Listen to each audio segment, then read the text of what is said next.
So, what's going on guys, Kate is here, welcome back to a brand new video.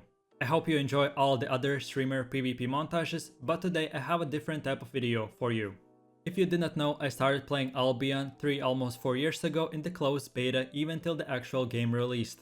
And back in the day we had few weapons but nothing like we have right now. So I thought it would be an awesome idea and like a mini series where every week I will look into the top 10 best looking weapons, mounts, gear sets and much more.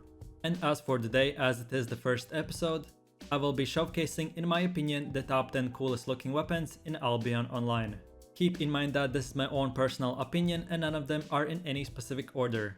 And on top of all that, I'd be very interested if you would have a different list or maybe other weapons that I missed out on. So feel free to let me know all of your thoughts in the comment section down below. And with having all of this said, let's get right into it. So then moving over to the first weapon on my list is the one and only Energy Shaper. This one is one of the newest weapon additions since the Rise of Avalon update. I have seen it used in large scale ZVCs and it is definitely a monster. If you have a pair of one of these on your team and combined with an arcane staff, then you are unstoppable. I have watched players getting plus 20 kills and more just with this one combo. But anyways, not only this is a beast, but on top of all of that, this weapon looks like a machine gun that a Terminator would use. It looks amazing, it is super powerful, and I definitely wanted to start this list off with a weapon like this. Energy Shaper is just a normal artifact crossbow weapon with a huge E ability, which will shoot a ginormous laser for a few seconds, which you can move back and forwards. If you want to try this one out for yourself, then here it is. Then going over to the second weapon on the list, which is called the Trinity Spear. In this video I'll be probably giving you too many movie references, but I just can't stop myself. So here we have a weapon that the Aquaman would use in his underwater battles. Not only the spear is like twice as big as the actual character, but it has very cool abilities like even the normal Q and the W, which have a much bigger range than any normal close range sword. And on top of all that we have the ability E, which has that animation of putting the spear on the ground, while on the ground the whole circle will be flashing green for a few seconds. Believe me when I tell you I have so many other weapons to show you, but this one is definitely one of my most favorite ones, just from the design point itself. I definitely don't have the right gear set for this weapon, but just try to put a hunter's jacket with some random boots and a Hellion or Demon helmet and you will definitely look badass. Then for the next one we have a weapon called the Mistpiercer. If I'm not mistaken, then this is another Avalonian weapon since the new update. It is an artifact bow with very strong focus on single target range DPS, and additional options for area damage, increased single target and crowd control. Not only this bow looks like it was used by the Lords of the Rings Legolas archer, but on top of all of that, it has that Thanos hand attached to it. I'm really not sure why it is there or what it is used for, but personally I think that all bows look amazing, especially with the arrow bag in the character's backpack. I grew up watching old school Robin Hood and this was for a long time my first ever weapon I used for a long time. Oh, and by the way, it doesn't stop here. On top of all of that, the E ability shoots bunch of huge enchanted arrows on your chosen direction. If you have ever played League of Legends and the champion named Varus, then you will really enjoy this weapon playstyle. Try this one out and let's go to the next one. As for the fourth weapon on the list, I wanted to showcase an Infernal Scythe.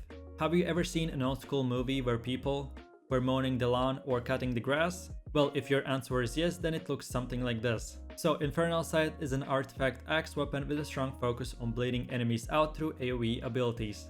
An additional option for single target damage, survivability and health impairing. As for the abilities go, it has nothing too crazy, but a simple Q ability which just moves the scythe 90 degrees, and a E ability which does like a small spin. This weapon definitely looks like you could chop some legs or heads off. But anyways, for all the weapons I'm using the same gear set, and interestingly enough, this scythe actually looks super good with the whole build. And actually, as I mentioned it, I think this gear set will be in my next video, where I'll be showcasing the top 10 best looking builds in Albion. Then with that said, now we have come to the fifth weapon on the list, which is called the grovekeeper. Okay, so now close your eyes and imagine you're walking in the forest and you stumble upon a random chopped off wood log. I have absolutely no idea, but somehow the developers thought that it would be a good idea to make a weapon, oh and might I add, which is twice the size of the character, and in a real world would be probably used as one of those hammer thingies, to breach and destroy a castle gate. But yeah, anyways, a weapon which resembles a chopped off wood. With that said, now take a look at the poor character itself. My guy is bending his knees just to carry this chopped off wood log. I can trash tag this weapon for the practicality or the design, but I can't not say it that this is one of the most legendary weapons, even named in the Albion community as the Poglog. I'm not sure if it's possible now, but a year ago, there were a few videos made that this weapon was one-shotting ganking groups of 5 to 10 players, just from one guy using this grovekeeper. This weapon definitely looks very extravagant, so I wanted to showcase it. Then moving over to the next weapon, which is the almighty Kingmaker.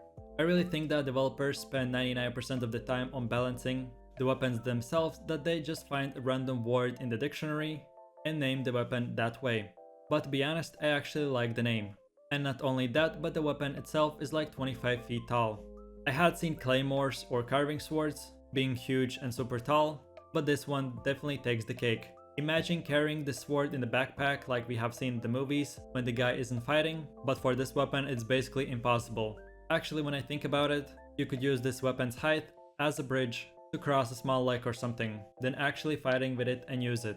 But nonetheless, the weapon looks badass, probably too tall for actually using in real life, but to be honest, we are playing a game with flying mounts, food items who weigh like a car, so this is definitely nothing too crazy. As for the Q ability, it does like a small spinning blow, but the E ability actually looks super cool. It looks like the Thor's hammer splitting the ground to half, and at the same time doing super high AoE damage with high enough stacks.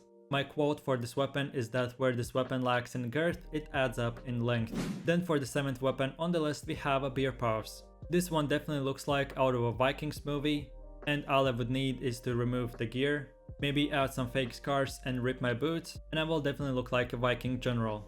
But again, if we take a look at the weapon specifics, it is another artifact axe weapon with a strong focus on bleeding enemies out throughout AoE abilities, and additional options for high single target damage. And not only that, where the normal Q ability does like a small spinning blow, the E ability makes the character do an actual flip while standing from the ground and then doing a huge AoE attack.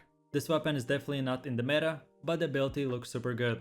If you want to try this one out, then here it is. With that said, now we have come to one of the last weapons on the list, called the boltcasters. So imagine you being a 00 agent with 2 massive revolvers, but just in an old school MMORPG, then here's what we have. Lately I started using crossbows in general for 1v1 corrupted dungeons, ZVZ and etc, and it is definitely my most used and favorite weapon. Not only it looks like you're holding 2 dragons cut from the wood, but their mouths are doing the red burning effect, which looks 10 out of 10. As for the abilities go, I couldn't show the E ability because it is on a single target only, but for the W and Q we have AoE explosive shot. If you ever played any FPS shooters, then imagine having 2 mini RPG guns. So this weapon looks super good, especially I love the playstyle itself. And on top of all that, the boltcasters and any crossbows are actually very good and used by the top 5 corrupted dungeons players. So if you want to try this one out, then here it is. Then the 9th weapon on the list is the blazing staff. I definitely wanted to include at least one ranged DPS staff, so here it is. At the start I looked into all frost staffs, demonic staffs and then the fire staffs. All of them almost look the same, just with different colored designs. And then at the end I picked the blazing staff for the super cool E firestorm ability, and on how good it looked like with the whole gear set itself. So as far as the staff itself, it is an artifact fire staff with a super high single or AoE target damage like any other fire staff. But on top of all that, for the cool aesthetic part, we have a Q ability which fires a small fire bolt, then a W which sets the ground on fire and makes a firewall which no enemy can walk through, and then at the end we have the E ability which not only looks amazing but is super good, which makes a huge firestorm blazing effect for a few seconds. Overall, if you ever wanted to be a wizard or a mage and do a lot of damage plus look good, then this is the weapon for you. And with having all of this said, now we have come to the last weapon on the list, which is called the Black Hands. Okay, so here we have a weapon which looks like 2 massive boxing gloves. This weapon is super focused on high single target damage and is a part of the daggers category. The Q and W abilities are small dashes to a specific area dealing damage, and the E ability stuns the target for a few seconds while knocking the enemy target back and at the same time doing a bunch of damage. This weapon definitely instills fear on your enemies and looks amazing. If you were looking for something like this, then here it is. So with having all of this said, here was my top 10 list of, in my opinion, the coolest looking weapons in Albion Online. I know that I mainly shoved artifact weapons because they look amazing, but maybe in the future, if you guys want to see more of these videos, I'll make a video on non-artifacts. As well, if any developers are watching this video, I have one single suggestion. Albion Online has come a long way from the betas and now already 3 years since the release. You have added appearances aka skins for mounts and gear, but why not for weapons? I feel like a super cool feature or a small update could be ability for players to customize their own weapon glowing color effects. For example, instead of always having purple at 8.3 and red at 8.2, we could set our own colors for each weapon to match our gear sets and much more. And for me, that is it today. If you enjoyed this video and found it worthwhile and helpful, don't be shy to leave a like, subscribe and enable that notification bell so you wouldn't miss any more amazing top 10 lists, PvP montages of other streamers, different beginner guides, and basically anything around Albion Online. And with that said, have an amazing day and I'll see you guys in the next video. Take it easy, peace. Yo, I ain't here for the money